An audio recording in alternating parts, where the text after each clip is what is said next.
Today I am back with part 6 of my Keep or Unhaul series, and today we are going to go through all of my nonfiction books.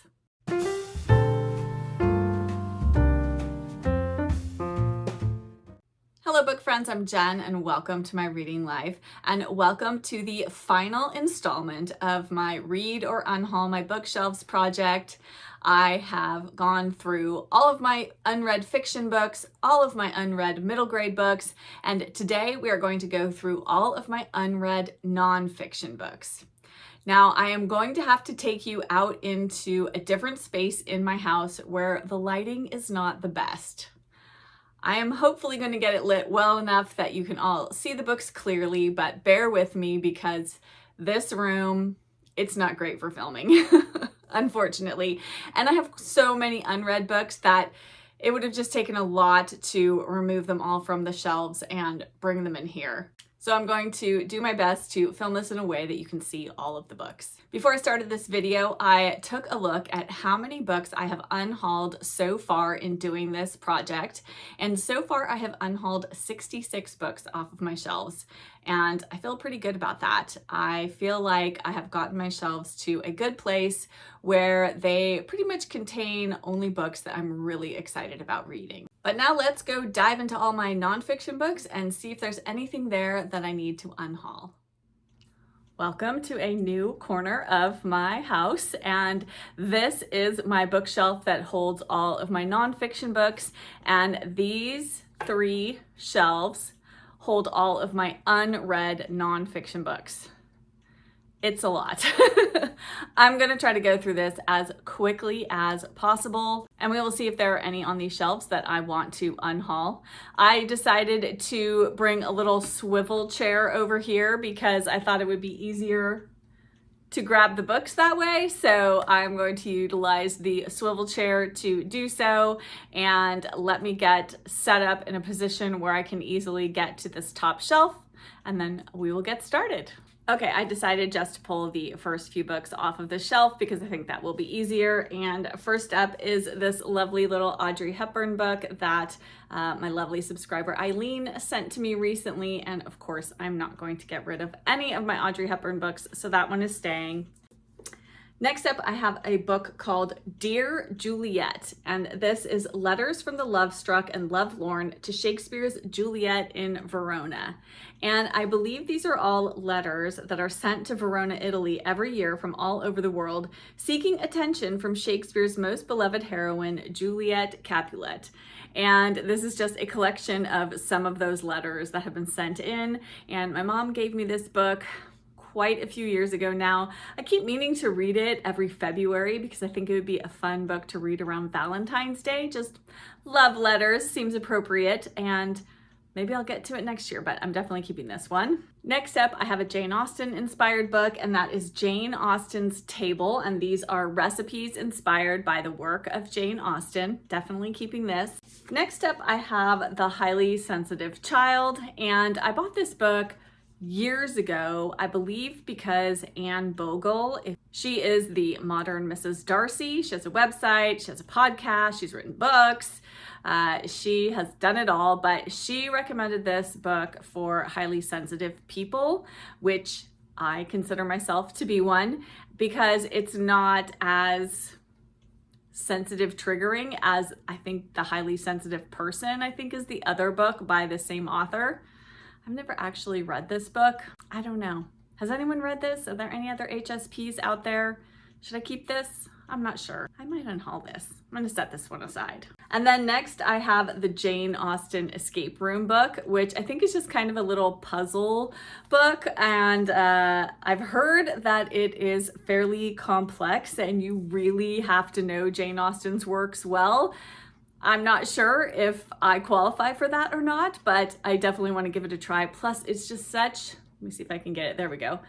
Such a beautiful book. I have to keep this one. Anything Audrey Hepburn or Jane Austen related is definitely staying on the shelf. Next up, I have a couple of books about books. The first is the novel Cure, and the subtitle is From Abandonment to Zestlessness, 751 Books to Cure What Ails You. This is by Ella Berthaud and Susan Elderkin, and I'm definitely going to get to this one at some point. Has anyone read this? Is it fun. I think it might be just one to kind of dip in and out of. Yes, but I love books about books. And then another book, actually, I just got this one. I'm very excited to get to it. I've heard wonderful things about it, and that is How the Heather Looks. This is by Joan Bodger, and it is a joyous journey to the British sources of children's books.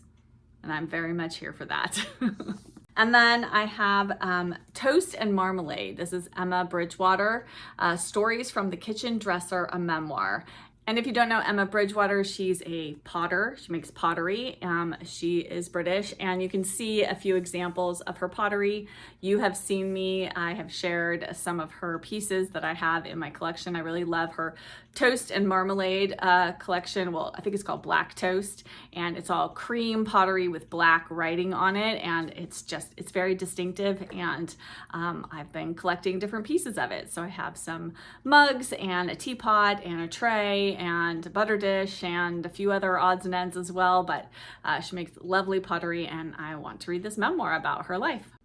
Next up, I have Testament of Youth by Vera Brittain, and this is, I think, about her story working as a nurse during World War I. And yes, I have heard great things about this book, and clearly it was made into a movie as well, and I definitely want to read this one. Sounds fantastic. And then one of my favorite nonfiction authors is Bill Bryson, and I have 4 of his books here that I have not yet read. I have The Road to Little Dribbling, Made in America, Neither Here Nor There, and The Life and Times of the Thunderbolt Kid.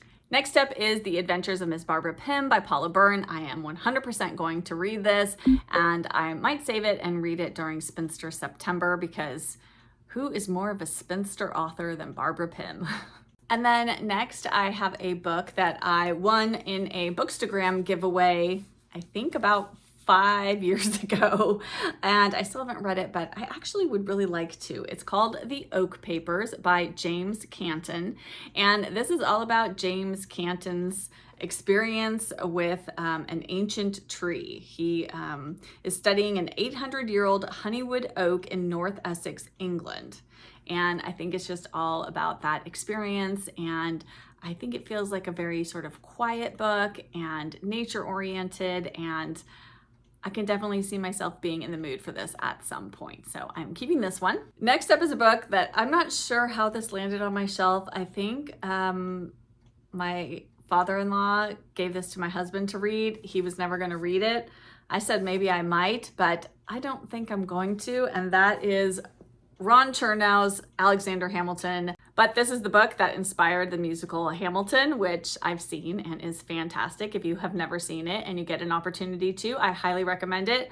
But I don't think I'm going to read this. I am not a huge one for historical biographies, especially of presidents and other figures of that same ilk, political figures and whatnot. So I think I'm going to let this one go.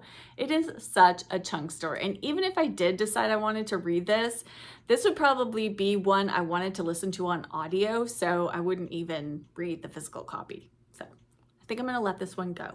Next is a biography of Edith Wharton, and this is her life from 1862 to 1937 by Olivia Coolidge. And I can't remember where I found this one, but you know I love Edith Wharton, so definitely keeping that one.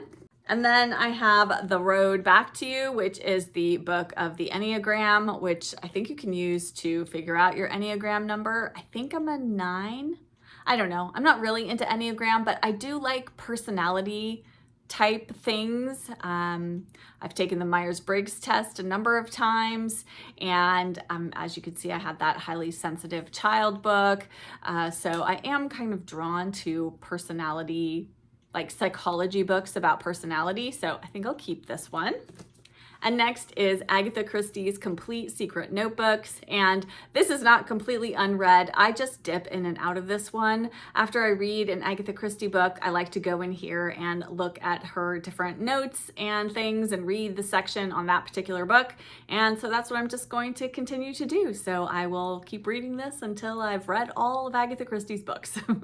Next up is Daily Rituals Women at Work, 143 artists on how they paint, write, perform, direct, choreograph, design, sculpt, compose, dance, etc. by Mason Curry. And these daily ritual books, there are, I think, a few different ones. I think there's like some for writers and artists and different things, but I saw this Women at Work, and I'm always drawn to books about women. And yes, I'm definitely going to get to this one at some point. And then next is Out of Africa and Shadows on the Grass by Isaac Dinesen. And I definitely want to read this. I love the movie Out of Africa, so beautiful. And I have read other books surrounding Isaac Dinesen's life. Karen Blixen was her name. Isaac Dinesen is her pen name. And yes, I definitely want to read this at some point. I just haven't gotten to it yet. Has anyone read Out of Africa? Let me know if it is a worthwhile read, or should I just stick to the movie? Then I have The Souls of Black Folk by W.E.B. Du Bois, and I tried to read this. This little tiny book is very, very densely written. And at the time I picked it up, I was going to do a group read with some friends on Bookstagram of this one, and I just wasn't in the right space for it. Has anyone read this? It's a challenging read. His writing is not easy to get into, and I was having a hard time focusing, but I think I'm going to keep it on my shelf and hope that at some point maybe I will find another buddy read to do of this, because I definitely think this is a book you need to talk about with other people. So keeping it for now.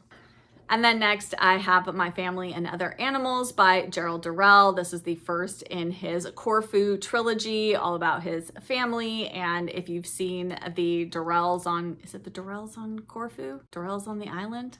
I forget the name of the BBC series, television series, but it is based on these books. And I had started this series. I watched, I think, the first season, and then I decided I wanted to read the books, and then I'm going to go back and watch the series. So that is my plan.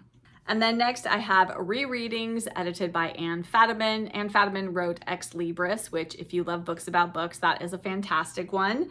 And this is 17 writers revisit books they love. And any book about book is good for me. Then next I have two books by MFK Fisher.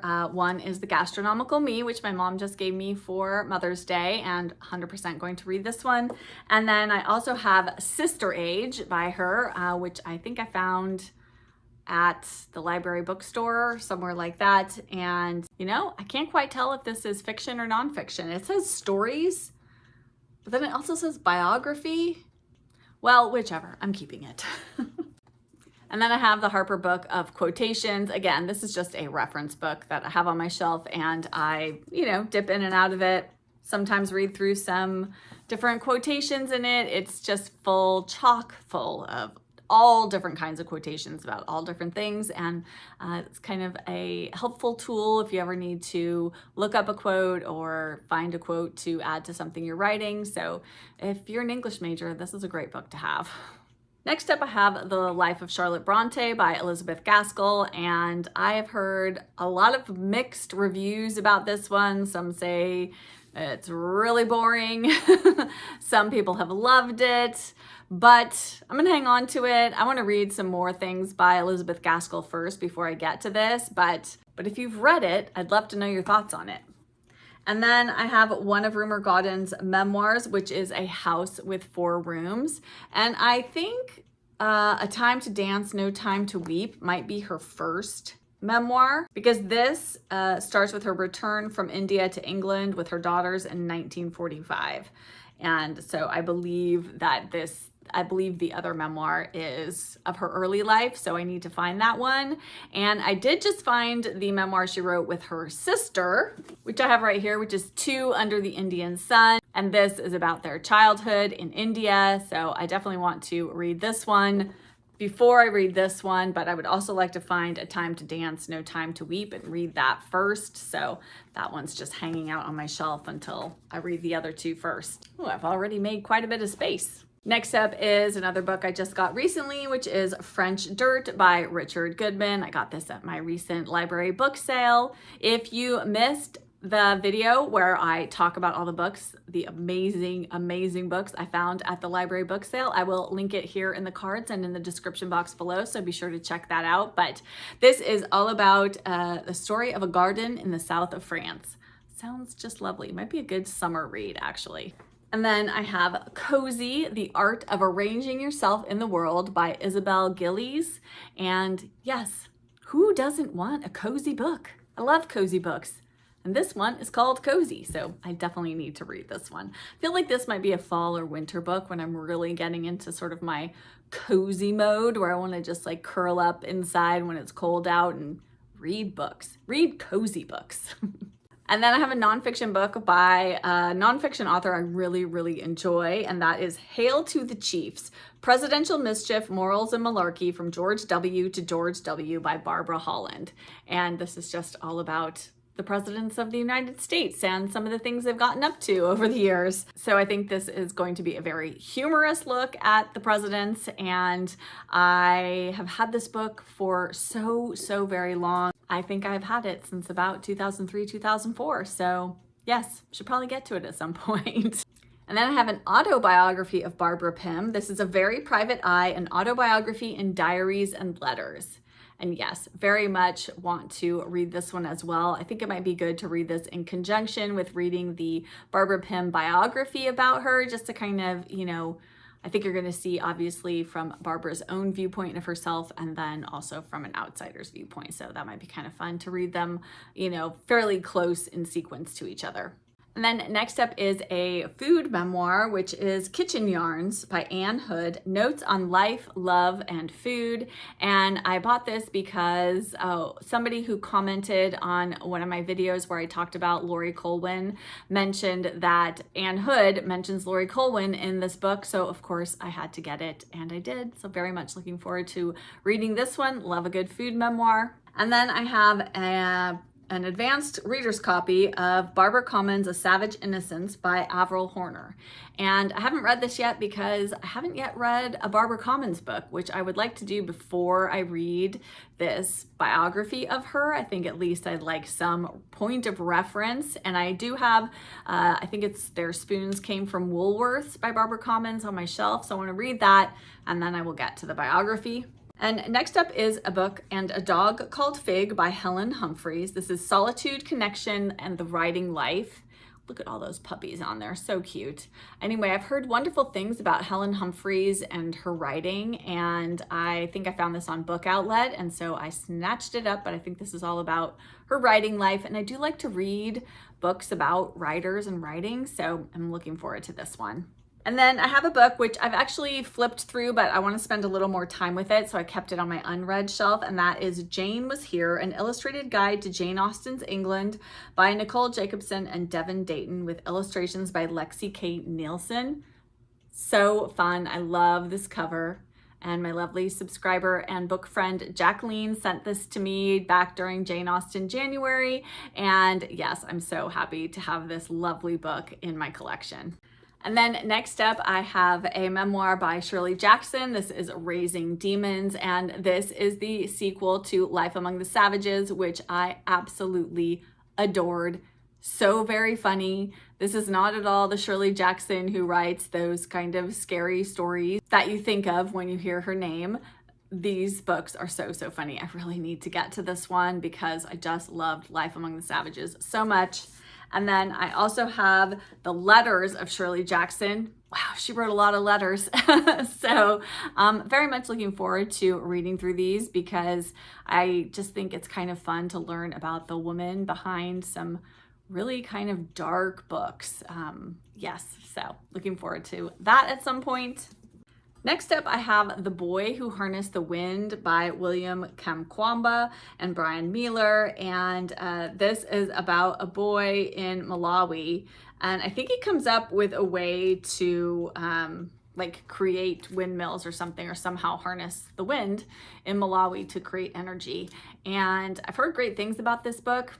I do wonder though if this might be one that I really would prefer on audio, because I really prefer narrative nonfiction on audio. I find I tend to lose my drive to read narrative nonfiction in physical books, so I might set this one aside and unhaul it and see if my library has the audiobook of this one. Has anyone listened to this on audio? Is it good? Let me know. And then next is another memoir, and that is The Sun in the Morning by MMK, My Early Years in India and England. And I love MMK's writing. I just talked about The Far Pavilions in my summer reading video. If you haven't watched that, I will also link it here in the cards and the description box so you can check that out. And I also love some of her romantic suspense novels, and I have a couple more on my Kindle that I need to get to. And maybe I'll try to get to those this summer, but I have heard fantastic things about this. I think Kate Howe actually put this on my radar. She talked about it, and I believe there's maybe 1 or 2 more volumes of memoirs about her life. They're really hard to track down, and I was so excited when I found this really beautiful copy. So yes, very much looking forward to reading this. And then I have Then Again by Diane Keaton. This is, again, her memoir of her life. And I do like also celebrity memoirs on audio if they are read by the author. I don't know if there's an audiobook of this. I might have to look that up, because if there is, I definitely want to listen to it. I'm going to set this aside and see if I find that. If I do find the audiobook from my library, then I think I'll unhaul this and just put the audiobook on my TBR instead. Next up is a book that I can't remember where I heard about it or why I put it on my TBR or why I ended up purchasing it, but that is White Cargo by Felicity Kendall. This is, again, I think Felicity's memoir of her life growing up in India. Clearly there's a theme to the memoirs I have on my shelves. I really do love to read about India and life there, particularly during the British Raj when, they were occupying India. And I just find that fascinating and the whole dynamic going on there. But yes, I've heard good things about this, I think. Has anyone read this one? Definitely want to get to this at some point. Then I have the intellectual devotional, Revive Your Mind, Complete Your Education, and Roam Confidently with a Cultured Class by David S. Kidder and Noah D. Oppenheim. This is 365 daily lessons from the 7 fields of knowledge. This is one of those books you're supposed to read like a page a day, and it's broken down. It isn't actually done by like months of the year. So it just starts, I think it starts on a Monday, and every day of the week is a different subject matter. So you have history, literature, visual arts, science, music, philosophy, and religion. And then there is something about each of those topics on the 7 days of the week. And I have read through a good chunk of this, and then I've never finished it. And I've done it a couple of times, so I'm not sure how far I've gotten. I think, nope, I moved my little bookmark. But some point I would like to read it in its entirety. It's got just lots of kind of fascinating tidbits of information. But yes, this is a fun book to like keep on your bedside table. And then next I have 2 tiny little books by the woman Barbara Ann Kipfer, who wrote 10,000 Things to Be Happy About. And this is 5,203 things to do instead of looking at your phone. Always good. And then 8,789 words of wisdom. And again, it's just like if you've seen the 10,000 Things to Be Happy About, it's just like lists. And I love lists of any kind. Ask anyone who knows me and they know I love lists. And yes, I really should keep this one out, this 5,203 things to do instead of looking at your phone, because it is amazing how glued we get to our phones these days. And there's so many other things we could be doing. And I think there's some fun things in here. Keeping those for sure. And then next are 2 books by Anne Lamott. I really like her, and I like her series of books that she has about faith and religion and spirituality. So I have Hallelujah Anyway, Rediscovering Mercy. And then I have Small Victories, Spotting Improbable Moments of Grace. And I'm definitely going to read these because I just find that she speaks my language when it comes to faith and spirituality and religion. So very much enjoy her books. Next up, I have Nella Last's War, The Second World War Diaries of Housewife 49. This is basically her diary of life on the home front during World War II in England. And they turned this into a TV series, I believe. Housewife 49 it was called. And I've heard nothing but praise for this book and for the TV series. So definitely going to read this, and then hopefully I can find a way to stream the TV series and watch it as well. Then I have Beatrix Potter, A Life in Nature by Linda Lear, and I love Beatrix Potter, and I've heard great things about this biography of her, and so I definitely want to read that, maybe next spring. Then I have Cider with Rosie by Lori Lee, again, another memoir, and I, again, have heard fantastic things about this one. And then I also have A Circle of Quiet by Madeline L'Engle. This is the Crosswicks Journal Book 1. And I think this is just her, journaling about life. And I've heard lovely things about these journals by Madeline L'Engle. There are 4 of them, and this is the first one. So I am looking forward to giving this one a go. And then I have Penelope Lively, Life in the Garden, and I think this is just a gardening memoir, and I really want to give this a read. I've heard great things about it. And then I have Vesper Flights by Helen MacDonald. She wrote H is for Hawk, which I have not read. I can't remember why I grabbed this one. I think I might have found it in a little free library, and so I just picked it up. But I think this is just a collection of essays. And yes, has anyone read this one? Is it good? Should I keep it? I do like nature writing and, things about the natural world. So I don't know, might just have to give it a go and see what I think. Next, I have The Swedish Art of Aging Exuberantly, Life Wisdom from Someone Who Will Probably Die Before You from Margareta Magnusson. And I actually won this book from one of my favorite booksellers, online booksellers, Bob Blue. They unfortunately went out of business this year. So sad, but they had hosted a giveaway on their Instagram page and I won, and I was very excited about it. But they sent me this book and one other, which I think we'll get to on the next shelf. And yes, I really should read this. This is by the author of The Gentle Art of Swedish Death Cleaning, which you may have heard of. I know that book was making the rounds a couple of years ago, at least on Bookstagram. But yes, this sounds just kind of interesting. I guess the Swedish art of death cleaning is like to unburden yourself of your unnecessary belongings. And this one is, now that you've sort of done that, you are able to focus on what makes each day worth living. I like books that have just like snippets of like how to live a good life. So definitely want to give this one a try. And then next is a memoir by Agatha Christie. This is Come, Tell Me How You Live. And this is an archaeological memoir of her time with her husband, Max Mallowan, in the Middle East. Very much looking forward to reading this one. In fact, this might be a good one to put on my summer TBR because I don't know, something about doing archaeology in the Middle East feels very summery to me.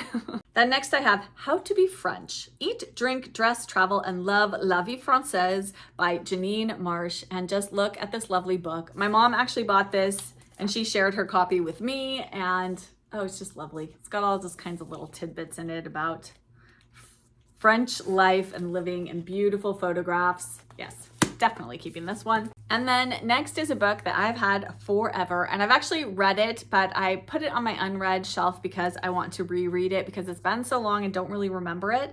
And that is The Pooh Bedside Reader, in which the beloved creations of A.A. Milne and Ernest H. Shepard, through smackrels of verse, amusing excerpts, anecdotes, memoirs, reviews, and autobiographies, are affectionately celebrated by A.R. Melrose.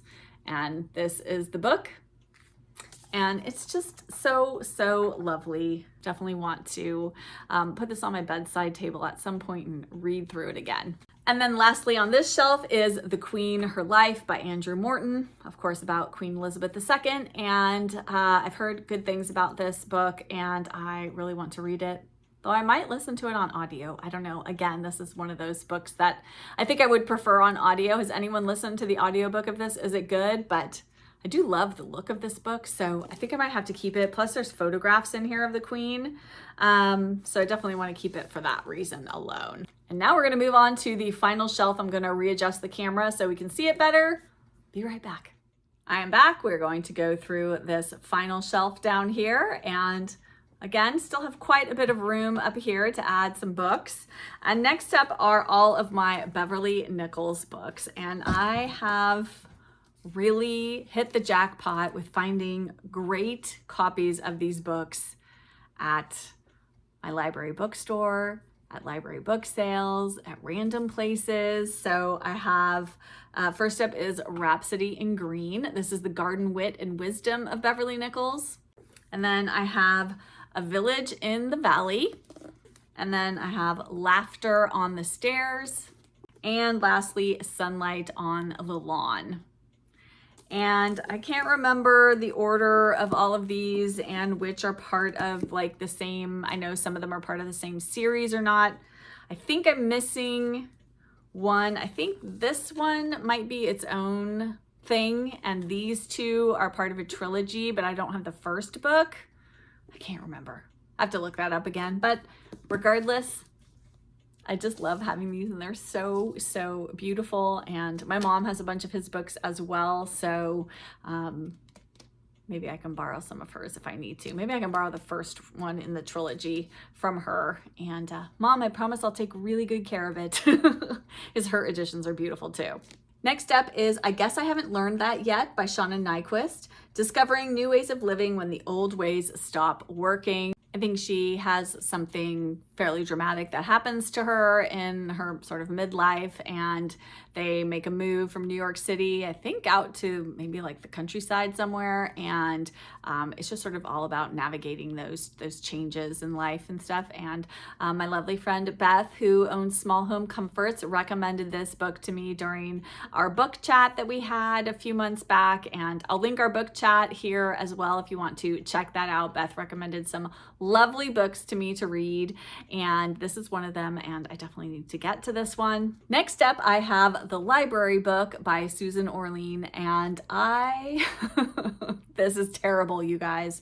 This was my library's One City, One Book in 2019, and that's where I got this, and I haven't read it yet. But this is all about, there's a fire, I think it's at the LA County Library. Yes, the Los Angeles Public Library. And there's a fire there. So I think it's about that. And I think it's also about kind of libraries in general. But yes, so I've heard some good things about this one. Has anyone read this? But you know, again, books about books or libraries or bookstores or anything like that, I am here for that. Oh, next is that second book that I mentioned I won from Bob Blue, and that is The Joy of Small Things by Hannah Jane Parkinson. And again, I think this is just one of those little books where it's got little things about savoring the little things in life. So, and I think I read through part of this when I first got it, but got distracted from it, so I definitely want to finish it. Then next I have These Precious Days by Ann Patchett. These are a collection of essays by her. And again, I have read some of the essays in here, but I haven't read them entirely, so I really want to do that. She has essays about all kinds of things in here, but some of them are about books and reading, and those are some of the ones that I read because, of course, I was drawn to those first, but definitely want to read the rest of the essays in this collection. And then next I have Dear Madam by Stella Walthall Patterson. This is the refreshing adventures of a woman who at the age of 80 found a new life in the wilds of the Siskiyou Mountains near Happy Camp, California. I've heard great things about this book, and I was very drawn to it because, of course, it was set in California, and I am always drawn to things set in the state that I live because it is familiar to me. And yes, and I love the idea of this 80-year-old woman sort of reinventing her life, and very much looking forward to reading this one. And then next is a book. It's sort of a memoir, a knitting memoir. It's called Yarn Harlot, The Secret Life of a Knitter by Stephanie Pearl McPhee. And I bought this book back when I was in my knitting heyday. I haven't knitted anything in a very long time, but I think I would still like to read this. I still want to get into crochet, you guys. I have not done that yet. Maybe this summer. We shall see if I have time. That's amazing how the time gets away from you, but I think this might be a fun little memoir sort of around knitting. Then I have another book about books. This is Steeped in Stories, Timeless Children's Novels to Refresh Our Tired Souls by Matali Perkins. And actually I have read some of this, but then I stopped because I wanted to go back and read the books that she talks about that I had not yet read. And there aren't that many books in here that she talks about. She talks about Anne of Green Gables, Heidi, Emily of Deep Valley, The Hobbit, Little Women, A Little Princess, The Silver Chair by C.S. Lewis. I think I've read all of them now except The Silver Chair. So I think I could probably go back and read this. I don't know if I'll read The Silver Chair. I mean, I read The Lion, the Witch, and the Wardrobe. I think is that part of the Narnia series? I'm not sure. I don't know. Maybe I'll read this book and maybe it will prompt me to want to read that book. But I have read all the others now, so I definitely want to go back and read this. Plus, this book is so gorgeous. Another gift from my mom. She is the best book gift giver. And then I have Below Stairs, the classic kitchen maid's memoir that inspired Upstairs, Downstairs, and Downton Abbey by Margaret Powell. Well, I love both Upstairs, Downstairs, and Downton Abbey, and I absolutely want to read this. Sounds very fun. And then I have The Farmer's Wife, My Life and Days by Helen Rebanks. I think I read about this, maybe from Meg's Reading Room is where I heard about this, but it just sounds lovely and sort of, you know, a little bit about kind of just the simple life. And she talks about the challenges and triumphs of being a farmer's wife. And they own a cattle and sheep farm in the Lake District of England. So I'm here for all of that. And then I have Lots of Candles, Plenty of Cake by Anna Quindlen, a memoir of a woman's life. I love Anna Quindlen's writing and I definitely want to read this. And then another memoir is Ruth Reichel's Tender at the Bone, Growing Up at the Table. I've read a few books by Ruth Reichel. I really loved Save Me the Plums, and I definitely want to read this earlier memoir by her as well. And then I have a book that was very, very popular last year, and that is The Comfort of Crows, A Backyard Year by Margaret Rankel. And I definitely want to read this one. I forget when it starts. Yeah, it starts in winter. So I decided I was going to wait and start it in winter. And I'm not sure if I'll sort of slow read it over the course of the seasons or if I'll just binge read it all in one sitting and then maybe go back and read the different sections during their appropriate seasons or not. But I've heard lovely, lovely things about this book. Next up is Laundry Love, Finding Joy in a Common Chore by Patrick Richardson with Karen B. Miller. And I bought this. This is another book actually I think Anne Bogle talked about, and she recommended it. And I do sort of like the idea of books that sort of show you the joys of the very, very simple tasks of life. And laundry is something that is a part of my every week. Most of ours every week. I think many of us do laundry. And if there's a way to find joy and love in that, I don't hate doing laundry, but I don't love it. So maybe this book will help me to do that. Next up is Singular Sensation, The Triumph of Broadway by Michael Rydell. And this is about Broadway. And I love the theater, so I definitely want to read this. I've had this for so long. I think I got this for Christmas 2020. Maybe time to pick it up finally. And then I have Eleanor Roosevelt, You Learn by Living, and I think I actually have this on my Kindle as well, but then I found this sort of vintagey edition at a library book sale, so I had to pick it up, and I've heard wonderful, wonderful things about that, and Eleanor Roosevelt was an amazing woman, so very much looking forward to this. Next is On Women Turning 50, Celebrating Midlife Discoveries, Interviews and Photographs by Kathleen Roundtree. So this is all about women talking about turning 50, and one of my friends gave this to me when I turned 50. And now I'm going to be turning 52 this year. I really should get to this one. Next up, I have Press for Champagne, A Guide to Enjoying the World's Greatest Sparkling Wine by Christopher S. Ruland. Somebody gave this to me because I do love to drink champagne. It is one of my favorite beverages. I don't know that I'm ever going to read this though. You know, I like to drink it, but I don't know that I need to know that much about it. I think I might set this aside and send that one on its merry way. Next up is The Man Who Mistook His Wife for a Hat and Other Clinical Tales by Oliver Sacks. Oliver Sacks was a neurologist, or is a neurologist. I'm not sure if he's still living or not, but I have heard great things about this. I think this was my mom's copy. She gave it to me. But yes, I've heard good things. It's just all different stories about people and kind of, different things that happen to your brain and what that does. So yes, I'm very interested in this. And then next up is a collection of letters, and this is Between Friends, Letters of Vera Brittain and Winifred Holtby, edited by Elaine and English Showalter. And oh, this is a big chunky book, but I have that other memoir by Vera Brittain that I want to read, and I loved South Riding by Winifred Holtby, and apparently they were friends. And so I'm very much intrigued to read these letters between them. Definitely want to read this. And then next is a cute little book called The London Ritz Book of Afternoon Tea, The Art and Pleasures of Taking Tea by Helen Simpson. And it's just all about afternoon tea, and who doesn't love that? And yes, it talks about the invention of afternoon tea and afternoon tea now, and it has different recipes, and it's just such a lovely, sweet little book, and I had to have it. Yes, I need to go through it and see if there's any recipes in there I want to make. And then I have The Edwardian Lady, the story of Edith Holden, author of The Country Diary of an Edwardian Lady. And I have The Country Diary of an Edwardian Lady, which I have been reading through, but very slowly. And after I read through that, then I am going to pick this one up because it sounds a little bit like, giving me a look behind that book. Next up is Walden by Henry David Thoreau. I don't think this needs any introduction or explanation, but yes, all about his writings from when he was staying on Walden Pond, and maybe someday I'll read this. And then I have Mark Twain's Letters from Hawaii, and I bought this before we went to Hawaii the last time, and I read some of them, and then I stopped. So maybe I'll take it with me again to Hawaii this year and read some more. We shall see.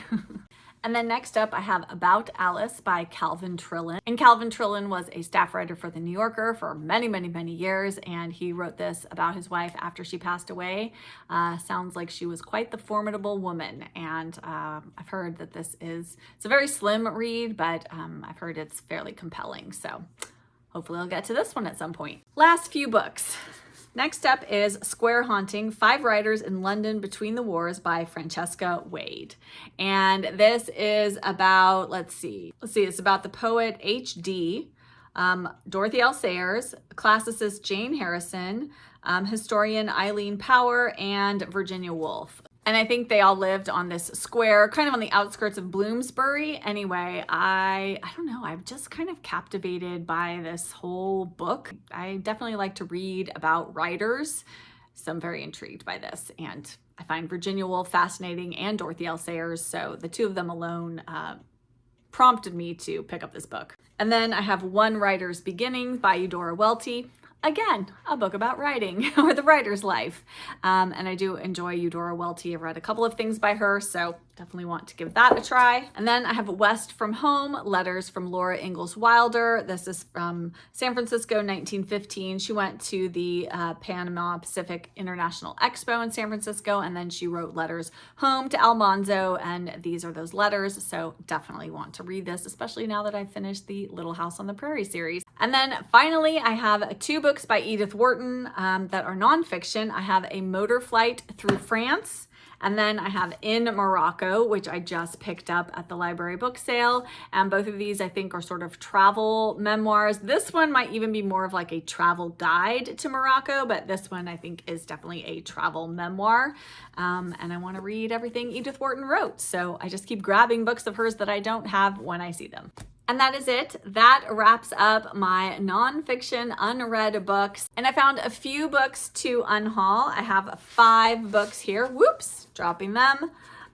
So let me know. I have The Highly Sensitive Child, Alexander Hamilton, The Boy Who Harnessed the Wind, Then Again, and Press for Champagne. So definitely thinking I'm going to unhaul those. A couple of them, I am going to look for the audiobooks of those so that I can read them that way. Thank you so much for joining me today and for joining me for this entire 6-part series to go through all of the unread books on my shelves. If you missed any of the first 5 parts, I will have all of those linked in the description box below, so be sure to check them out. And if you haven't watched any of the prior videos, you can go check out my playlist and watch them all there as well. I would love to chat with you down in the comments. Let's chat about nonfiction books. Do you have some favorite nonfiction books?